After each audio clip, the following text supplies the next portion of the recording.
যেসব সময় এবং প্রসঙ্গে কোনোভাবেই ফতোয়া প্রদান করা যায় না, যদি কেউ ফতোয়া প্রদান করে তাহলে সেটা একজন মুফতির জন্য হারাম কাজ হয়ে যায়। তাহলে সর্বপ্রথম আমাদের আলোচ্য বিষয় হচ্ছে একজন মুফতির জন্য কখন ফতোয়া দেওয়া ওয়াজিব। দ্বিতীয় আলোচ্য বিষয় হচ্ছে একজন মুফতির জন্য কখন ফতোয়া দেওয়া হারাম। আর তৃতীয় নম্বর আলোচ্য বিষয় হচ্ছে আল ইমতিনাউ আনিল ফতোয়া, ফতোয়া প্রদান থেকে বিরত থাকা।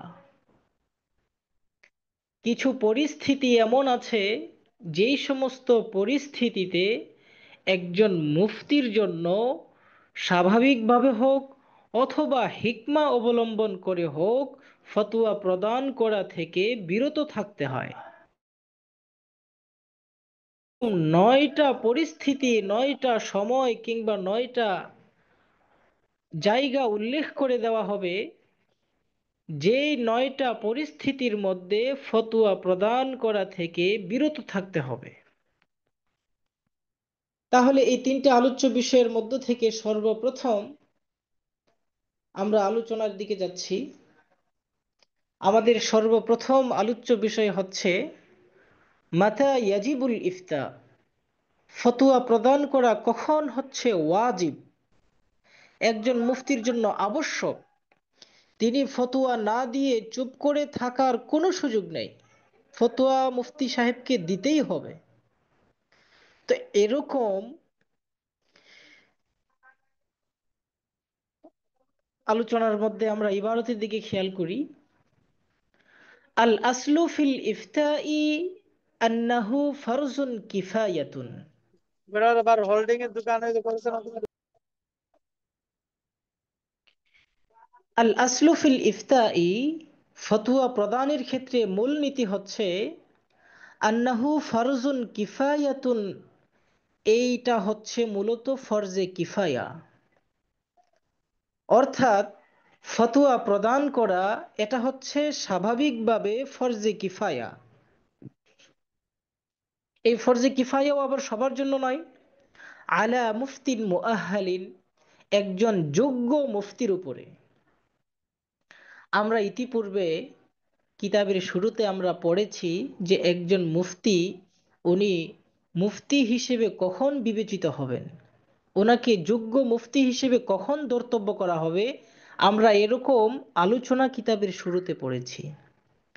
তো এখানে আলোচনা করা হচ্ছে যে একজন যোগ্য মুফতির জন্যে ফতোয়া প্রদান করা এটা হচ্ছে ফরজে কিফায়া।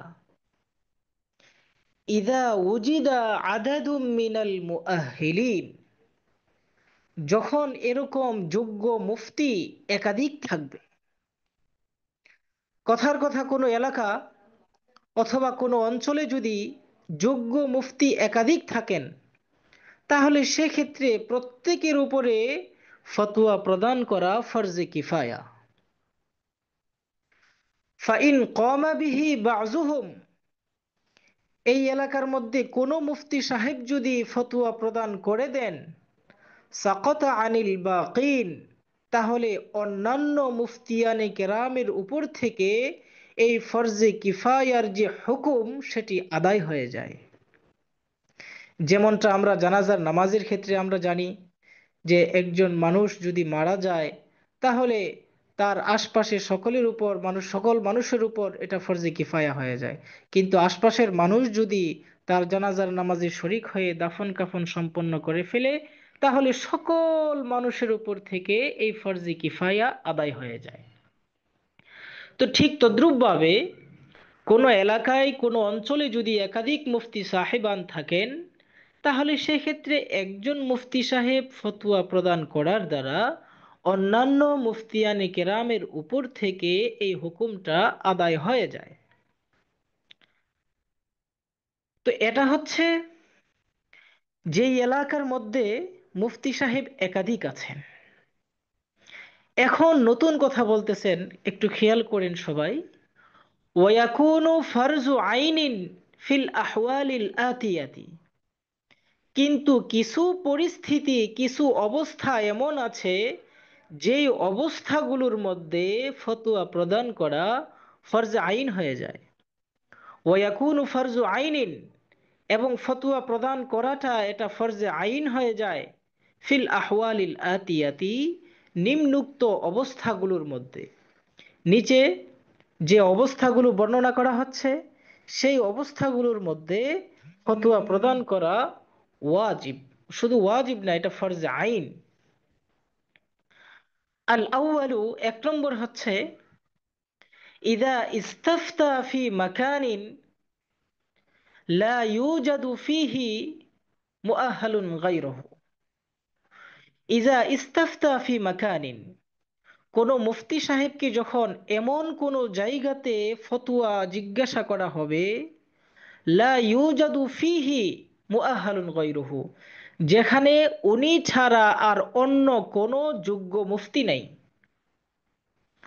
অর্থাৎ আপনি এমন এক এলাকায় গেছেন যেই এলাকার মধ্যে আপনি ছাড়া আর কোনো যোগ্য মুফতি নাই, তাহলে সেই ক্ষেত্রে ওখানে যদি আপনাকে কেহ কোনো ফতোয়া জিজ্ঞাসা করে এবং আপনি যদি ফতোয়া প্রদানের যোগ্যতা রাখেন, তাহলে সেক্ষেত্রে ফতোয়া প্রদান করা আপনার জন্য ফরজে আইন।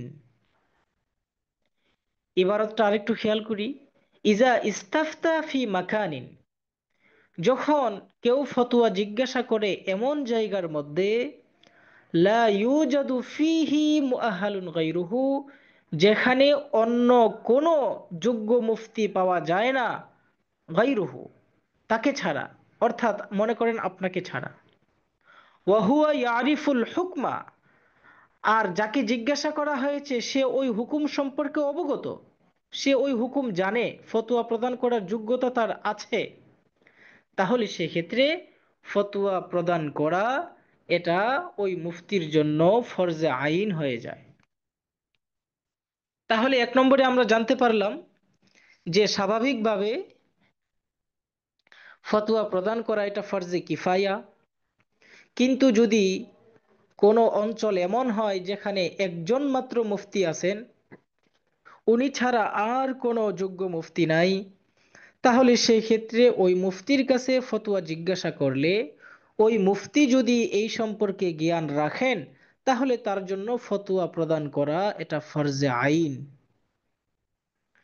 দ্বিতীয় নম্বর, আসানি, ইজা ইস্তাফতা, যখন কোনো মুফতি সাহেবকে জিজ্ঞাসা করা হয়, কোনো ফতোয়া চাওয়া হয়, ওয়াল মুস্তাফতি ফি হাজাতিন আজিলাতিন, আর মুস্তাফতি ব্যক্তি, মুস্তাফতি ব্যক্তি মানে হচ্ছে যিনি ফতোয়া জিজ্ঞাসা করেন, আর মুফতি মানে হচ্ছেন যার কাছে জিজ্ঞাসা করেন। তো ইজা ইস্তাফতা ওয়াল, যখন কোনো মানুষ কোনো মুফতির কাছে ফতোয়া জিজ্ঞাসা করে, ওয়াল মুস্তাফতি, আর জিজ্ঞাসাকারী ব্যক্তি ফি হাজাতিন আজিলাতিন, কোনো তাড়াহুড়ার অবস্থার মধ্যে থাকে, ইয়াখাফু ইনদা আদামিল ইফতাই, সে এমন তাড়াহুড়ার পরিস্থিতির মধ্যে আছে যে ভয় হচ্ছে আদামুল ইফতাই আই ইয়াকা ফি মাহজুরিন, তাকে যদি ফতোয়া প্রদান করা না হয় তাহলে সে বিপদে পড়ে যাবে। অর্থাৎ যে ব্যক্তি ফতোয়া জিজ্ঞাসা করেছে সেই ব্যক্তির উত্তরটা যদি সাথে সাথে না দেওয়া হয় তাহলে সে বিপদে পড়ে যাচ্ছে। যেমন কামান ইস্তাফতা ফি হুকমিম মিন আহকামিস সালাতি, কোনো ব্যক্তি ফতোয়া জিজ্ঞাসা করলো নামাজের কোনো বিষয়ে, নামাজের কোনো মাসালা জানতে চাইলো, ওয়াল ওয়াক্তু যায়িকুন, আর যেই ওয়াক্তের নামাজ সম্পর্কে সে জানতে চাচ্ছে সেই ওয়াক্তের সময়টা খুব সংকীর্ণ, লা ইউমকিনু লিল মুস্তাফতি, মুস্তাফতি ব্যক্তির জন্য সম্ভব নয় আইয়াস আলা ফিহি গায়রাহু, এই সময়ের ভিতরে অন্য কাউকে জিজ্ঞাসা করা। আমি আরেকটু খোলাসা করি। মনে করেন কোনো অঞ্চলের মধ্যে অথবা কোনো জায়গায় আপনি মুফতি হিসেবে আছেন, তো কোনো ব্যক্তি নামাজের সময় চলে যাচ্ছে, সে তাড়াহুড়া করে আপনার কাছে একটা মাসালা জানতে চাইলো, নামাজের মাসালা, যে ওয়াক্তের নামাজ সে পড়তেছে।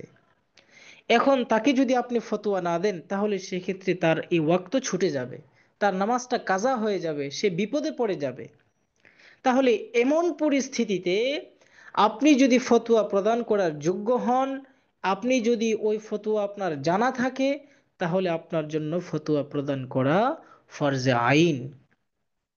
এটা এখানে বলতেছে ওয়াল মুফতি ইয়ারিফুল হুকমা। পাশাপাশি শুধু মুস্তাফতি ব্যক্তির তাড়াহুড়া থাকলে চলবে না, মুফতি ব্যক্তির ওই হুকুমটা জানা থাকতে হবে।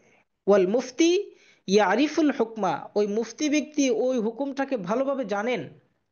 তাহলে ওই মুফতির জন্য ওই উপস্থিত ওই জায়গাতেই মুস্তাফতি ব্যক্তিকে ফতোয়া প্রদান করা তার জন্য ফরজে আইন। তাহলে দ্বিতীয় নম্বরে আমরা জানতে পারলাম যে প্রশ্নকারী ব্যক্তি যদি এমন কোনো তাড়াহুড়ার মধ্যে থাকেন, তাকে ফতোয়া প্রদান না করলে তিনি বিপদে পড়ে যাবেন, তাহলে সেক্ষেত্রে ওনার জন্য, ওই মুফতির জন্য ফতোয়া প্রদান করা এটা ফরজে আইন হয়ে যায়। তৃতীয় নম্বর হচ্ছে আসালিসু, তৃতীয় নম্বর, ইদা নসিবাল মারউল মুআহহালু মুফতিয়ান মিন কিবালি ওয়ালিল আমরি। তৃতীয় নম্বর হচ্ছে কোনো যোগ্য মুফতিকে যদি রাষ্ট্রের পক্ষ থেকে মুফতি হিসেবে নিয়োগ করা হয়, ইজা নসিবাল মারউল মুআহহালু, যখন যোগ্য কোনো ব্যক্তিকে কি করা হবে, যোগ্য কোনো ব্যক্তিকে নসিবা নিয়োগ করা হবে, মুফতিয়ান মুফতি হিসেবে, মিন কিবালি ওয়ালিয়িল আমরি রাষ্ট্রের পক্ষ থেকে, ফায়াজিবু আলাইহি, তখন তার উপর, ওই মুফতি সাহেবের উপর ওয়াজিব হয়ে যায়, ফরজে আইন হয়ে যায়।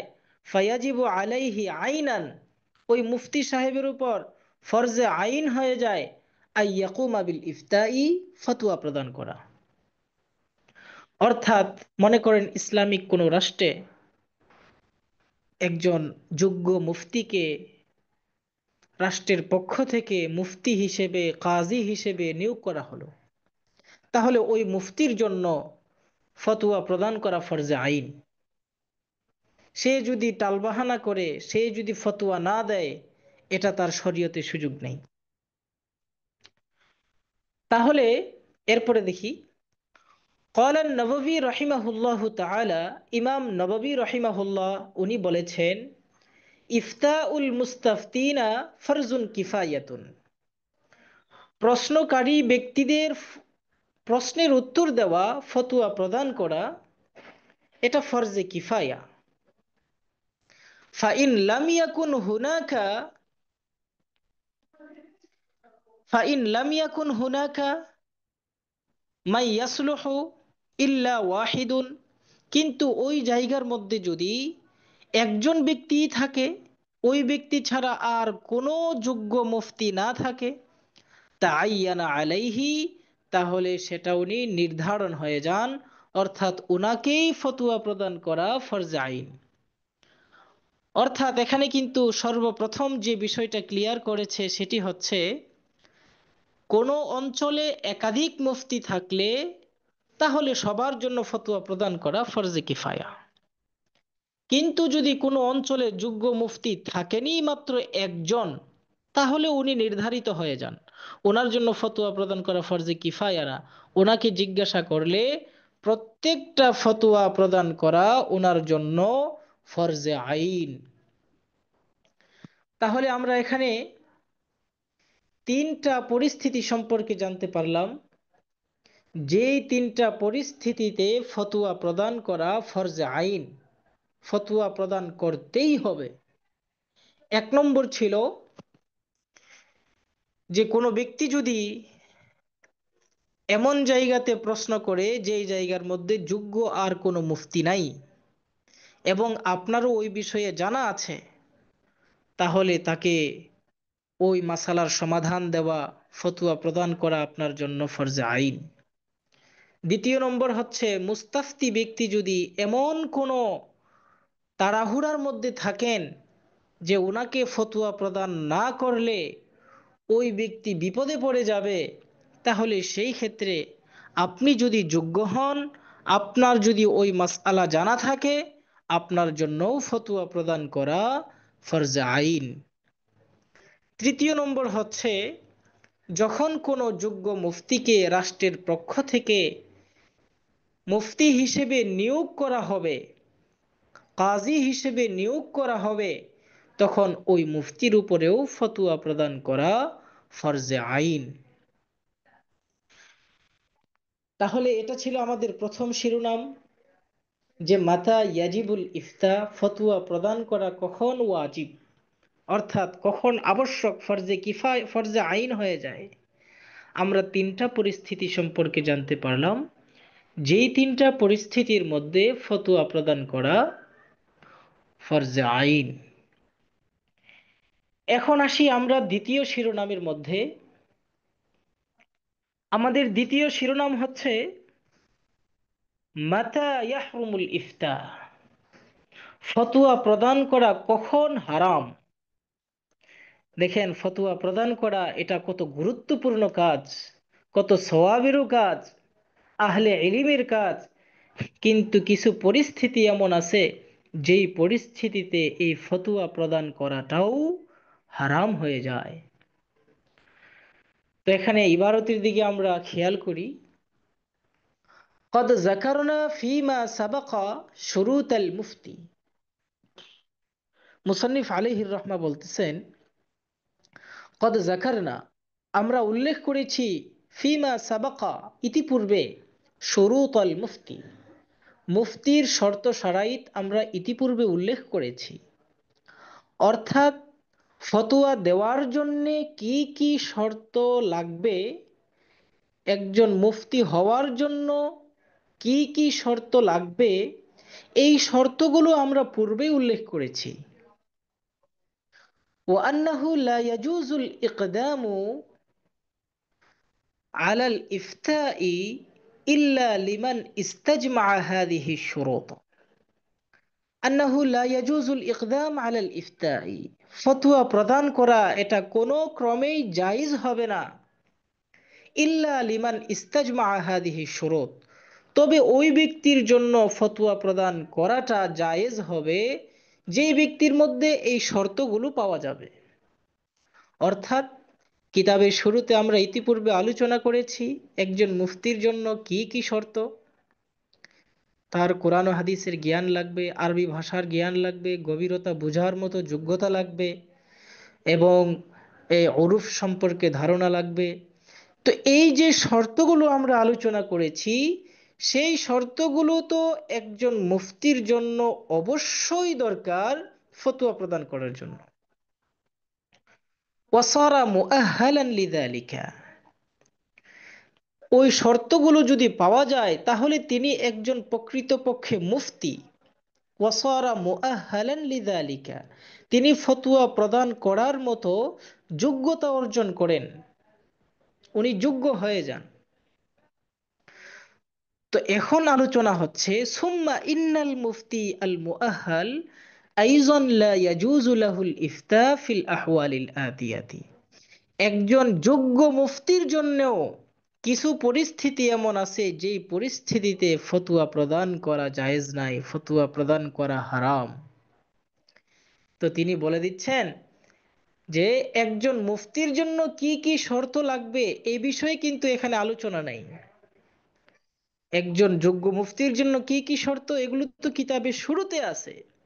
এখানে আলোচনা হচ্ছে একজন মুফতি উনি যোগ্য হওয়ার পরেও, একজন মুফতি উনি যত শর্ত শারাইত দরকার সব শর্ত শারাইত ওনার মধ্যে আছে, এরপরেও ফতোয়া প্রদান করা ওনার জন্য জায়েজ নাই কিছু পরিস্থিতিতে। সেই পরিস্থিতিগুলো কি?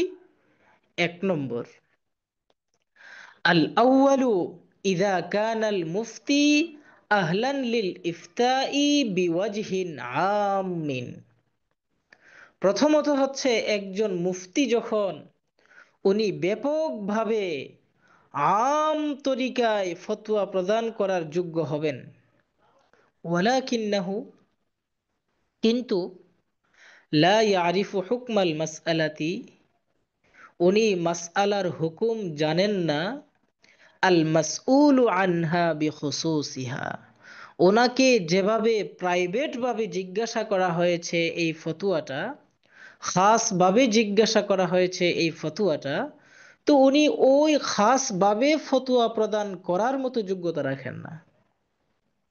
বিষয়টা আমি আরেকটু ক্লিয়ার করি।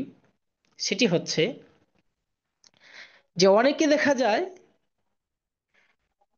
আম তরিকায় ব্যাপক পদ্ধতিতে ফতোয়া প্রদান করার মতো যোগ্যতা রাখেন।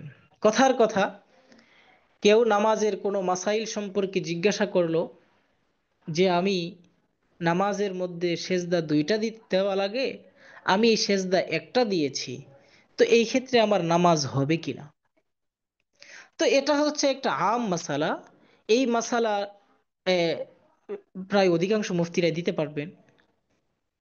কিন্তু কোনো ব্যক্তি যদি এমন কোনো মাসআলা নিয়ে আসেন, যেই মাসআলার মধ্যে উনি নামাজে বিভিন্ন কাইফিয়ত অবলম্বন করেছেন, বিভিন্ন পদ্ধতি অবলম্বন করেছেন, ওনার নামাজের কাইফিয়তের সাথে অন্যদের কাইফিয়তের মিল নাই, এখন ওনার ব্যক্তিগত এই মাসআলার সমাধান ওই মুফতি সাহেব দিতে পারতেছেন না, তাহলে সেক্ষেত্রে কিন্তু ওনার ফতোয়া প্রদান করা জায়েজ হবে না, ফতোয়া প্রদান করা হারাম হবে। অথবা আমি আরো বোঝার জন্য একটা মিসাল দিচ্ছি, সেটি হচ্ছে যে মানুষ যদি লাভের উপরে টাকা লাগায়, তাহলে আমরা জানি সেখান থেকে সুদ বের হয়, সুদ খাওয়া হারাম। কিন্তু অর্থনীতির বিশেষ কিছু পদ্ধতি আছে যেগুলোকে ইসলামিক শরিয়ার পরিভাষায় মুদারাবা সিস্টেম বলা হয়। এখন কোনো ব্যক্তি যদি এই সমস্ত সিস্টেমে বিনিয়োগ করে থাকেন, তাহলে সেক্ষেত্রে এ সমস্ত প্রাইভেট মাসালার ক্ষেত্রে আমভাবে যিনি ফতোয়া প্রদান করেন, সবার জন্য তো জরুরি না যে প্রাইভেটভাবেও ফতোয়া প্রদান করার যোগ্যতা রাখবেন। এখন কোনো ব্যক্তি যদি আমভাবে ফতোয়া প্রদান করার যোগ্যতা রাখেন কিন্তু খাসভাবে রাখেন না, তাহলে ওই ব্যক্তির জন্য খাসভাবে ফতোয়া দেওয়া জায়েজ নাই। ইবারতটার দিকে আমরা আরেকটু ফিরি। ইদা কানাল মুফতি আহলান লিল ইফতাই, যখন কোনো মুফতি ফতোয়া প্রদানের যোগ্য হবেন, বিওয়াজহিন আমিন, ব্যাপক পদ্ধতিতে, পাবলিক প্লেসে, ওয়ালাকিন্নাহু, কিন্তু লা ইয়ারিফু হুকমাল মাসআলাতি, তিনি ওই মাসালার হুকুম জানেন না, আল মাসউলু আনহা বিখুসুসিহা, যেই মাসআলাটা ওনার কাছে বিশেষভাবে খাসভাবে জিজ্ঞাসা করা হয়েছে।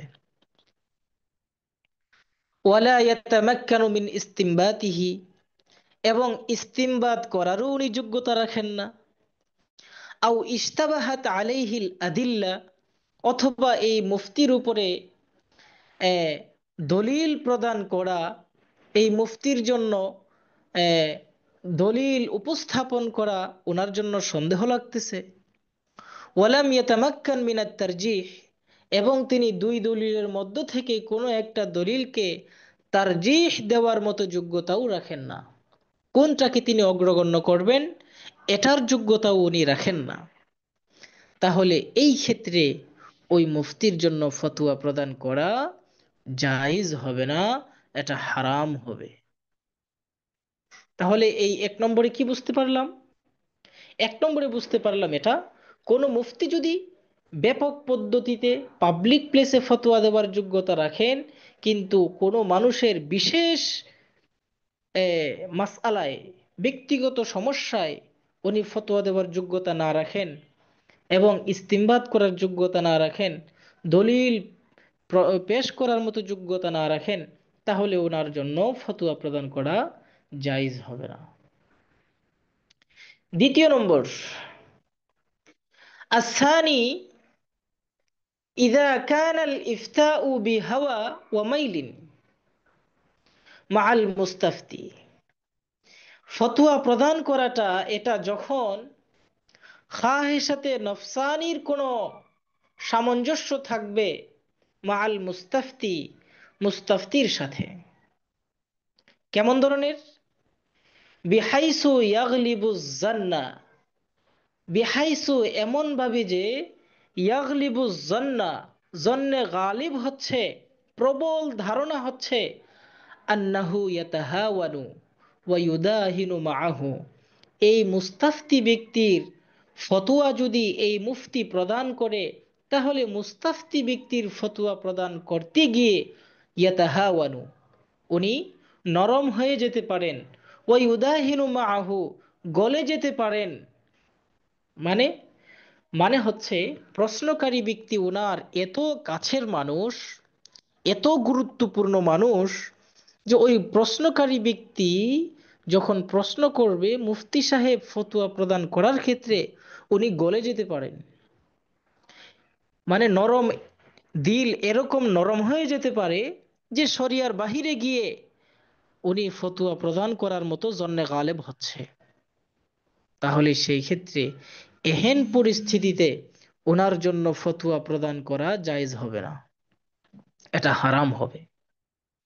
যেমন কোনো বড়লোক ব্যক্তি, ধনাঢ্য ব্যক্তি, সে একটা মাসালা নিয়ে আসছে, এমনভাবে উপস্থাপন করতেছে, আপনার কাছে আসছেই হচ্ছে এই জন্য যে কোনোভাবে যদি জায়েজ প্রমাণ হয়ে যায় আপনাকে বিশাল বড় এক বান্ডিল দিবে। তাহলে এই ক্ষেত্রে মুফতি সাহেবের মনে কুমন্ত্রণা আসতে পারে, মুফতি সাহেবের মনে লোভ আসতে পারে। এই সমস্ত পরিস্থিতিতে কোনোভাবেই ফতোয়া প্রদান করা যাবে না। তৃতীয় নম্বর, আসালিসু ইদা কানাল মুফতি ফি হালাতিন, যখন মুফতি ব্যক্তি কোনো এমন অবস্থার মধ্যে থাকবে, তামনাউহু মিন আদাইন ওয়াজিবুহু ফিল ফাতওয়া মিনাত তাআম্মুলি ওয়ান নাজরি সহিহ। মুফতি সাহেব যখন এমন কোনো পরিস্থিতিতে থাকবেন, যেই পরিস্থিতিতে তামনাউহু, ওনাকে বাধা প্রদান করে, মিন আদা ই ওয়াজিবিহি, ওনার এই গুরু দায়িত্ব আদায় করার ক্ষেত্রে, ফিল ফতোয়া, ফতোয়ার মধ্যে, মিনাত তাআম্মুলি ওয়ান নাজরি সহিহ, সঠিকভাবে লক্ষ্য করা, চিন্তা ফিকির করা থেকে ওনাকে বাধা প্রদান করে। অর্থাৎ মুফতি সাহেব খুবই গুরুত্বপূর্ণ এবং খুব ইম্পর্টেন্ট একটা কাজের মধ্যে আছেন। তো এই কাজের মাঝখানে যদি কেউ আইসা ফতোয়া চায়, তাহলে ওই গুরুত্বপূর্ণ কাজের ফাঁকে দিয়ে ফতোয়া প্রদান করা জায়েজ হবে না। কেন?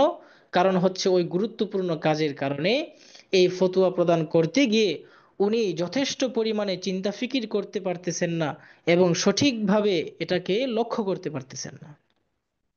তাহলে তৃতীয় নম্বর হচ্ছে, একজন মুফতি যখন এমন কোনো অবস্থার মধ্যে থাকবেন, যে অবস্থার মধ্যে চিন্তা ফিকির করতে পারবেন না অথবা গভীরভাবে অনুধাবন করা যাবে না, এমন পরিস্থিতিতে মুফতি সাহেবের জন্য ফতোয়া প্রদান করা জায়েজ নেই। তাহলে আমাদের দ্বিতীয় নম্বর যে টপিক সেটি হচ্ছে, একজন মুফতির জন্য কখন ফতোয়া দেওয়া হারাম। এক নম্বর ছিল, মুফতি সাহেব যখন ব্যক্তিগতভাবে খাসভাবে একজন মানুষের সমাধান দিতে ব্যর্থ হবেন এবং ইস্তিমবাতের যোগ্যতাও রাখবেন না, তাহলে সেই মুফতির জন্য ফতোয়া প্রদান করা জায়েজ হবে না। দ্বিতীয়ত, একজন মুফতি যখন মুস্তাফতি ব্যক্তির থেকে কোনো কিছু আশা করবেন, কিংবা ওনার থেকে কোনো লোভ লালসা কিংবা গলে যাওয়া কিংবা ফতোয়া প্রদান করার ক্ষেত্রে হালকা হয়ে যাওয়ার সম্ভাবনা আছে, ওই পরিস্থিতিতে মুফতি সাহেবের জন্য এই মুস্তাফতিকে ফতোয়া প্রদান করা জায়েজ নেই। তৃতীয় নম্বর ছিল, মুফতি সাহেব যখন এমন কোনো পরিস্থিতিতে থাকেন যেই পরিস্থিতিতে গভীরভাবে চিন্তা করে ফতোয়া দেওয়া যায় না, ওই পরিস্থিতিতেও ফতোয়া প্রদান করা হারাম। আমাদের তৃতীয় নম্বর শিরোনাম হচ্ছে আল ইমতিনাউ আনিল ফতোয়া, ফতোয়া প্রদান করা থেকে বিরত থাকা। আমরা ইতিপূর্বে দুইটা শিরোনাম পড়েছি। একটা শিরোনাম হচ্ছে কখন ফতোয়া প্রদান করা ওয়াজিব, দ্বিতীয় শিরোনাম হচ্ছে কখন ফতোয়া প্রদান করা হারাম। এখন তৃতীয় শিরোনাম হচ্ছে কোন কোন পরিস্থিতিতে ফতোয়া প্রদান করা থেকে বিরত থাকতে হবে। ইবারতের দিকে আমরা খেয়াল করি। লাইসা মিন ওয়াজিবিল মুফতি, একজন মুফতির জন্য ওয়াজিব নয় আইয়ুজিবা আন কুল্লি সুআলিন, প্রত্যেক প্রশ্নের উত্তর প্রদান করা। খুব ভালোভাবে খেয়াল করি, একজন মুফতির জন্য এটা আবশ্যক নয় যে সে মানুষের সব প্রশ্নের উত্তর দিবে, মানুষ তাকে জিজ্ঞাসা করলেই উত্তর দিতে হবে, এটা একজন মুফতির জন্য কি নয়, আবশ্যক নয়। এটাই ইবারতের মধ্যে বলতেছে লাইসা মিন ওয়াজিবিল মুফতি, একজন মুফতির জন্য আবশ্যক নয়, ওয়াজিব নয় আইয়ুজিবা আন কুল্লি সুআলিন, সে প্রত্যেক সোয়ালের উত্তর দিবে, প্রত্যেক ফতোয়ার সমাধান দিবে। ইউতরাহু আমামাহু ফি কুল্লি হালিন, ইউতরাহু আমামাহু, যা তার সামনে রেখে দেওয়া হবে, নিক্ষেপ করা হবে, ফি কুল্লি হালিন, প্রত্যেক অবস্থায়। অর্থাৎ আপনি ঘুমানোর হালতে আইসা জিজ্ঞাসা করলে ঘুমানোর হালতে ফতোয়া দেন, আবার আপনার ওয়াশরুমে যাওয়ার সময় হয়েছে তখন আইসা ফতোয়া প্রদান করলে তখনই উত্তর দিয়ে দেন। তো হার হালতে আপনার কাছে এসে ফতোয়া জিজ্ঞাসা করবে আর আপনি উত্তর দিয়ে দিবেন, এটা আপনার জন্য আবশ্যক নয়। ও ইন্নামা ইউজিবু হাইসু ইয়ারা মাসলাহাতান ফিল জবাব, ইন্নামা ইউজিবু, তো উত্তর আপনি ফতোয়া প্রদান করবেন কোন কোন হালতে, তো বলা হচ্ছে ইউজিবু হাইসু ইয়ারা মাসলাহাতান ফিল জবাব, আপনি তখন উত্তর দিবেন যখন উত্তর দেওয়ার মধ্যে আপনি কোনো কল্যাণ দেখবেন। যে আপনি যদি ফতোয়া প্রদান করেন, উত্তর দেন, তাহলে সেই ক্ষেত্রে এখানে কোনো কল্যাণ আছে, মাসলাহাত আছে, সেই ক্ষেত্রে উত্তর দিবেন। ওয়ায়ামানুল ফিতনাতা, এবং ফিতনা থেকে নিরাপদ থাকা যাবে। ফায়ামবাগি, সুতরাং আমাদের উচিত আইয়ামতানিআ আনিল ইফতাই ফিল আহওয়ালিল আতিয়াতি, নিম্নুক্ত পরিস্থিতিগুলোর মধ্যে ফতোয়া প্রদান করা থেকে বিরত থাকা আমাদের জন্য উচিত।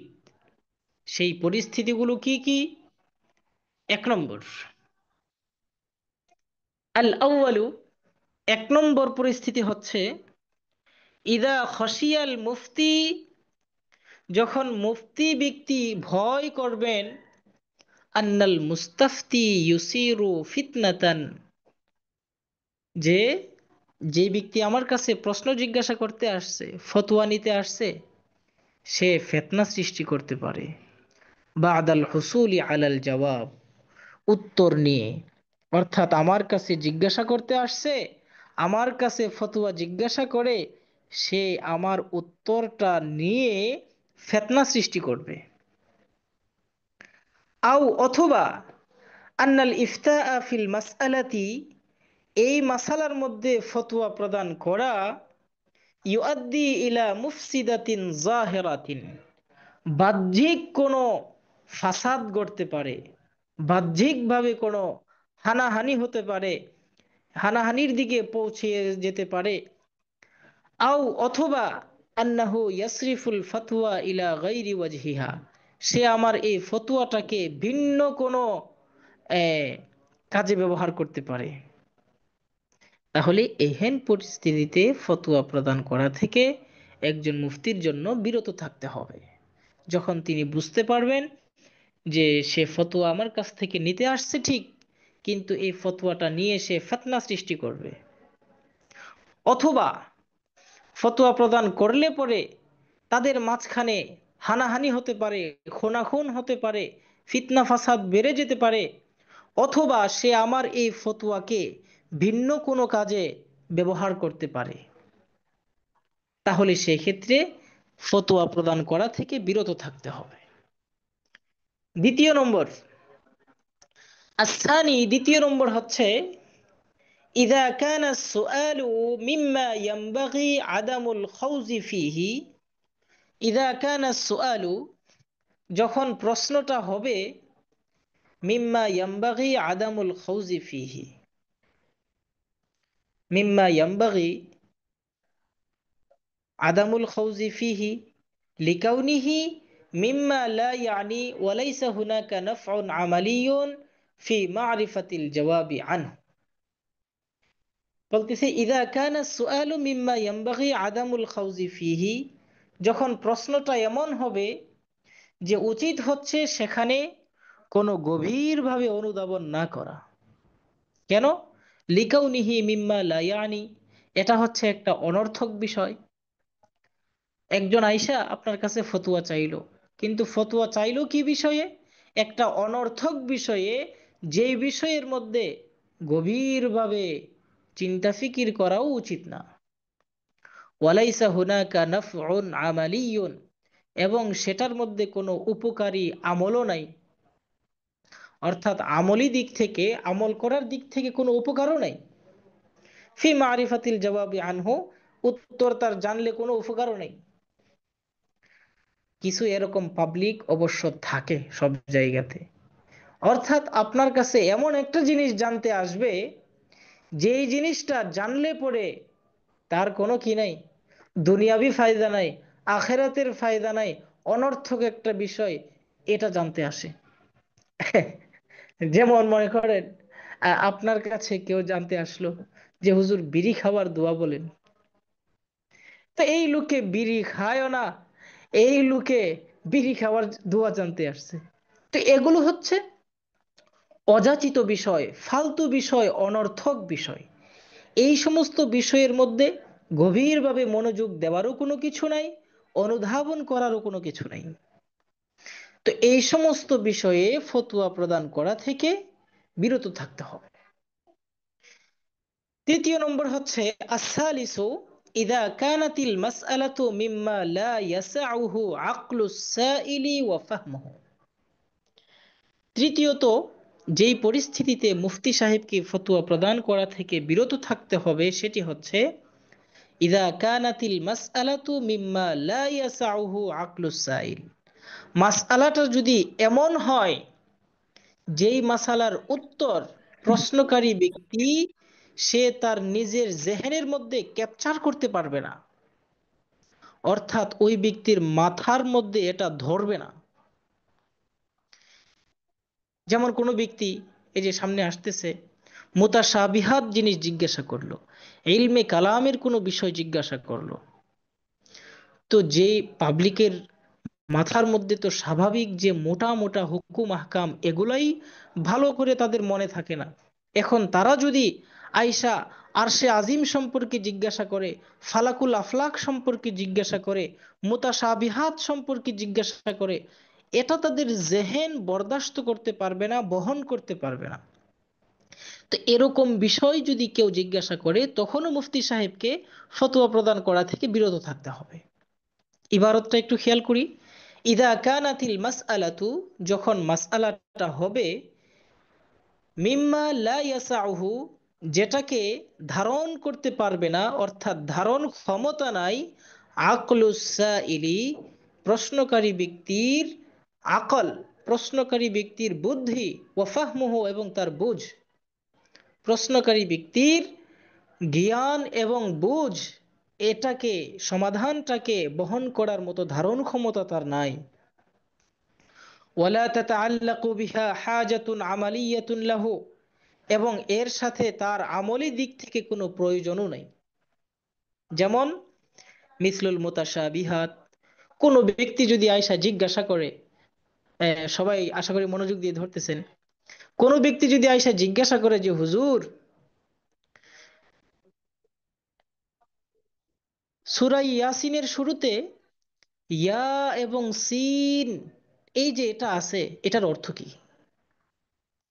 এখন একজন পাবলিক যদি আয়সা জিজ্ঞাসা করে যে কোরআন শরীফের মধ্যে যে হরুফে মুকাত্তাআত রয়েছে, এগুলোর অর্থ কি? এগুলো আল্লাহ পাক কেন নাজিল করলেন? যদি কোনো অর্থ না থাকে আল্লাহ পাক নাজিল করছেন কেন? আর যদি নাজিল কইরা থাকে তাহলে অর্থ কি?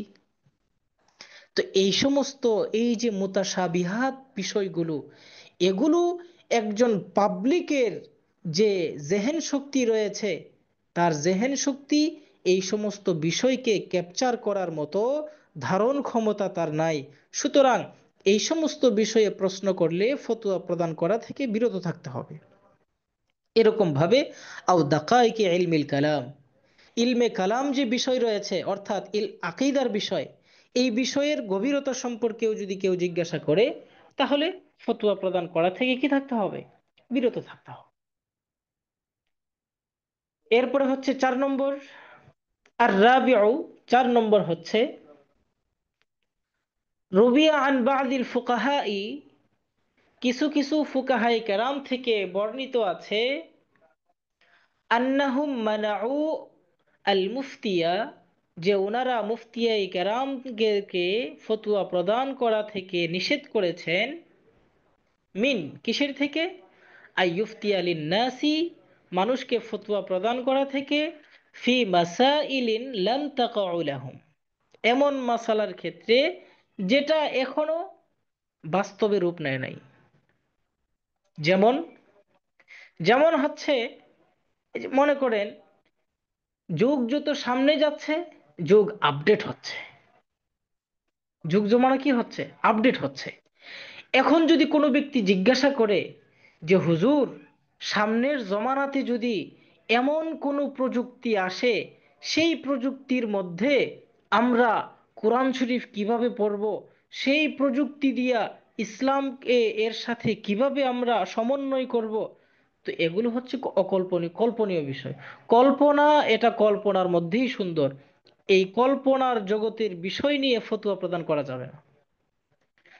তো এটাই এখানে বলা হচ্ছে যে ফুকাহাই কেরাম থেকে বর্ণিত আছে যে ওনারা মুফতিয়াই কেরামদেরকে অবাস্তব বিষয়ে ফতোয়া প্রদান করা থেকে নিষেধ করেছেন, যেগুলোর কোনো বাস্তবতা নাই, কল্পনাতে সুন্দর, ধারণাতে সুন্দর, এগুলোর বিষয়ে কোনো ফতোয়া প্রদান করা যাবে না। আল খামিসু, 5 নম্বর হচ্ছে, ইদা কানা হুকমুল মাসআলাতি মাবনিয়ান আলা উরফিন খাসিন, কোনো একটা মাসালার হুকুম যখন নির্দিষ্ট কোনো উরুফের উপরে ভিত্তি হবে, উরুফের উপর এটার কি হবে? ভিত্তি হবে। আলা উরফিন খাসিন বি বালাদিন, কোনো অঞ্চলের কোনো উরুফের সাথে এটার মিল থাকবে, আও কৌমিন, অথবা নির্দিষ্ট কোনো জাতির সাথে এটার মিল থাকবে, লা ইয়ারিফুল মুফতি উরফা যালিকাল বালাদি আবিল কৌমি, যেই অঞ্চলের কিংবা যেই জাতির উরুফ সম্পর্কে মুফতি সাহেবের ধারণা নাই। অর্থাৎ মনে করেন, আফগানিস্তানের মানুষের মধ্যে এক ধরনের উরুফ আছে, আমাদের দেশের মধ্যে এক ধরনের উরুফ আছে। এখন কোনো ব্যক্তি যদি আফগানিস্তানের বিষয়ে বাংলাদেশি আলেমকে প্রশ্ন করে, যেই আলেমের আফগানিস্তানের উরুফ সম্পর্কে জানা নাই, তাহলে বাঙালি মুফতির জন্য ফতোয়া প্রদান করাও জায়েজ নাই। এটাই বলা হচ্ছে যে কোনো উরুফ যদি নির্দিষ্ট শহর কিংবা নির্দিষ্ট কওমের সাথে খাস হয়, মুফতি সাহেবের যদি ওই উরুফ জানা না থাকে, তাহলে মুফতি সাহেবের জন্য ফতোয়া প্রদান করাও জায়েজ নাই। 6 নম্বর, আসাদিসু, 6 নম্বর, ইনদা সুআলি আন সিআবিল মাসাইলি ওয়া শারারিহা, কোনো ব্যক্তি যদি কোনো মাসআলাকে কঠিন করার জন্য কিংবা এই মাসআলা দিয়ে শারারত, ফিতনা তৈরি করবে, তাহলে সেক্ষেত্রে এই ব্যক্তির জন্য, এই ব্যক্তির প্রশ্নেও ফতোয়া প্রদান করা জায়েজ হবে না। কামা জাআ ফিন নাহি আনিল উগলুতাত, যেমন উগলুতাত সম্পর্কে নিষেধাজ্ঞা আছে। উগলুতাত মানে হচ্ছে কোনো মাসআলাকে জিজ্ঞাসা করা এই জন্য যে জিজ্ঞাসা করলে ফতোয়াটা হয়তো কঠিন আসতে পারে, কঠিন আসলে মানুষের জন্য আমল করাও কঠিন হয়ে যাবে। তো এটা হচ্ছে একটা ফিতনা। কোনো ব্যক্তি কোনো বিষয়ে জিজ্ঞাসাই করে যদি এই জন্য যে ফতোয়াটা হয়তো কঠিন হইতে পারে, মানুষের জন্য কঠিন হয়ে যেতে পারে। তাহলে 6 নম্বর হচ্ছে, কোনো ব্যক্তি যদি কোনো মাসআলাকে কঠিন করতে চায় অথবা এই মাসআলা দিয়ে সে এ, কোনো শারারত তৈরি করতে চায়, তাহলে তার এই প্রশ্নের ফতোয়া দেওয়া যাবে না। আস-সাবিউ, 7 নম্বর, আইয়ুসআলা আন ইল্লাতিল হুকমি, যদি কোনো হুকুমের ইল্লত সম্পর্কে জিজ্ঞাসা করা হয়, ওয়া হুয়া মিন কুবাইলিত তাআব্বুদাত, আর সেটা হচ্ছে ইবাদত বিষয়ক, আল্লাতী লা ইউকালু লাহা মা'নান, যেটাকে এ, কিভাবে মানান মানে রূপক অর্থে যেটাকে অনুধাবন করা যায় না। যেমন মিসলু আইয়ুস আলা, যেমন কোনো ব্যক্তি জিজ্ঞাসা করলো, লিমাযা কানাত রাকআতুল মাগরিবি সালাসাতুন, মাগরিবের নামাজ 3 রাকাত কেন? কোনো পাবলিক যদি আয়সা জিজ্ঞাসা করে যে হুজুর, মাগরিবের নামাজ 3 রাকাত কেন, তো এটা হচ্ছে এমন একটা প্রশ্ন, যে প্রশ্নটা রূপক অর্থে এটা অযৌক্তিক, এবং এটা হচ্ছে আবার ইবাদত বিষয়ক। তাহলে কোনো হুকুমের যদি ইল্লত জিজ্ঞাসা করা হয় এরকম, যে মাগরিবের নামাজ নামাজ 3 রাকাত কেন, তাহাজ্জুদের নামাজ নির্ধারণ করা নাই কেন, ঈশার নামাজ 4 রাকাত কেন, কোরআন শরীফ একটাই কেন, হ্যাঁ আসমানি কিতাব 4টা কেন, তো এগুলোর এই সমস্ত প্রশ্নের কোনো ফতোয়া প্রদান করা যাবে না। ফতোয়া প্রদান করা থেকে বিরত থাকতে হবে। কারণ হচ্ছে এগুলো ফুকাহায়ে কেরাম খুব গভীরভাবে চিন্তা করে দিয়েছেন, ফতোয়া প্রদান করলে অনেক ধরনের সমস্যা হতে পারে। 8 নম্বর, আস-সুআলু আম্মা শাজারা বাইনাস সালাফিস সালিহি, 8 নম্বর পয়েন্ট হচ্ছে, কোনো ব্যক্তি যদি এমন কোনো সোয়াল করে যে বিষয়টা সলফে সালেহিনের মাঝখানে গঠিত হয়েছে। ওয়াকাদ সুইলা উমর ইবনু আব্দুল আজিজ রহিমাহুল্লাহ, হজরতে উমর ইবনে আব্দুল আজিজ রহমতুল্লাহ আলাইহিকে জিজ্ঞাসা করা হয়েছিল, আন কিতালি আহলি সিফিন, সিফিনের যুদ্ধে, সিফিনের যুদ্ধ সম্পর্কে ওনাকে জিজ্ঞাসা করা হয়েছিল উমর ইবনে আব্দুল আজিজ রহমতুল্লাহ আলাইকে। ফাকালা, তখন তিনি বলেছেন, তিলকা দিমাউন কাফাল্লাহু আনহা ইয়াদি, সিফিনের যুদ্ধের রক্ত হচ্ছে এমন, যেই রক্ত থেকে আল্লাহ পাক রব্বুল আলামিন আমার হাতকে হটিয়ে নিয়েছেন। অর্থাৎ এটা ঘটেছে হচ্ছে সালাফদের মাঝখানে, বড়দের মাঝখানে, এটা বড়দের বিষয়, এই বিষয়ে আমি কোনো মুখ খুলব না। ফালা উহিব্বু, ফালা উহিব্বু, সুতরাং আমি পছন্দ করছি না, আইয়ালতাখা বিহা লিসানি, আমার জিহ্বাকে আমি এই বিষয়ের সাথে মিশ্রণ করব। তাহলে বড়দের কোনো বিষয়ে, সালাফদের কোনো বিষয়ে, সাহাবায়ে কেরামের পারস্পরিক দ্বন্দ্ব কিংবা তাদের মাঝখানে বিষয়ের কোনো প্রশ্ন করা হলে সেখানেও ফতোয়া প্রদান করা থেকে বিরত থাকতে হবে।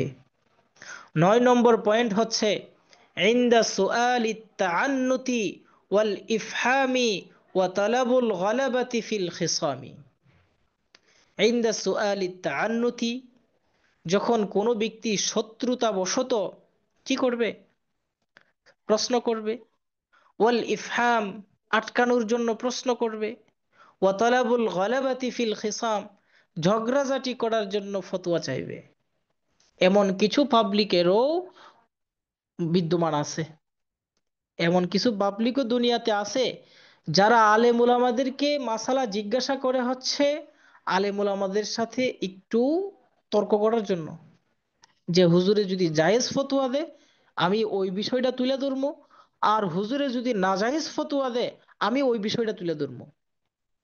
এরকম ঝগড়া করার জন্য অনেকে ফতোয়া চাইতে আসে। আবার অনেকে শত্রুতা বশতও ফতোয়া চায়, যে মানুষের সামনে ফতোয়াটা জিগাইয়া দেখি পারে কিনা, না পারলে হুজুর একটু লজ্জিত হইল। আবার অনেকে আটকানোর জন্য প্রশ্ন করে।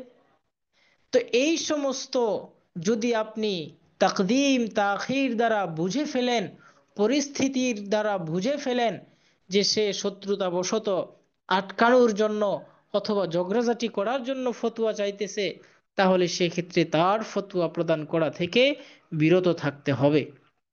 এই ছিল 9টি পয়েন্ট। তাহলে আমাদের সর্বশেষ যে অনওয়ান ছিল, অনওয়ানটা হচ্ছে আল ইমতিনা ও আনিল ফতোয়া, ফতোয়া প্রদান করা থেকে বিরত থাকা। এখানেও আমরা 9টা পয়েন্ট নিয়ে আলোচনা করেছি, যেই 9টা পয়েন্টে একজন মুফতির জন্য ফতোয়া প্রদান করা থেকে বিরত থাকা উচিত এবং বিরত থাকতে হবে। তাহলে আজকে আমাদের 3টি আলোচ্য বিষয়, আমরা 3টা পয়েন্ট নিয়ে আলোচনা করেছি। 1 নম্বর পয়েন্ট ছিল মাতা ইয়াজিবুল ইফতা, কোন কোন অবস্থায় ফতোয়া প্রদান করা ফরজে আইন হয়ে যায়। 2 নম্বর পয়েন্ট ছিল মাতা ইয়াহরুমুল ইফতা, কখন ফতোয়া প্রদান করা হারাম হয়ে যায়। আর 3য় আলোচ্য বিষয় ছিল আল ইমতিনা ও আনিল ফতোয়া, ফতোয়া প্রদান করা থেকে বিরত থাকার যে 9টি জায়গা, 9টি পয়েন্ট, সেটিও আমরা এখানে আলোচনা করেছি। আশা করি সবাই বুঝতে পেরেছেন, এবং এই বিষয়ে কারো যদি কোনো প্রশ্ন থাকে তাহলে প্রশ্নও করতে পারেন। আহ, এবং এগুলো আমরা পরস্পর আশা করি আপনারা ইনশাল্লাহ মুজাকারা করবেন। মুজাকারা করে এই বিষয়ে আরো আপনারা দক্ষতা অর্জন করবেন।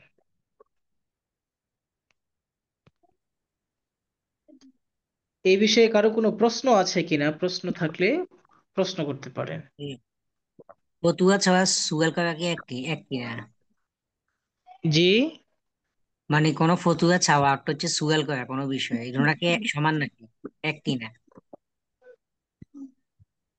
সোয়াল করা হচ্ছে যদি ফিকহি কোনো বিষয় হয়, এই ফিকহি বিষয়ে সোয়াল করাটাই হচ্ছে ফতোয়া চাওয়া। মৌখিক বললেও এটা ফতোয়া হয়, আবার লিখিত দিলেও ফতোয়া হয়। শুধু এমনটা নয় যে লিখিত দিলেই ফতোয়া হয়, মৌখিক দিলে ফতোয়া হয় না। ফতোয়া লিখিতও হতে পারে, মৌখিকও হতে পারে। জি জি। জি।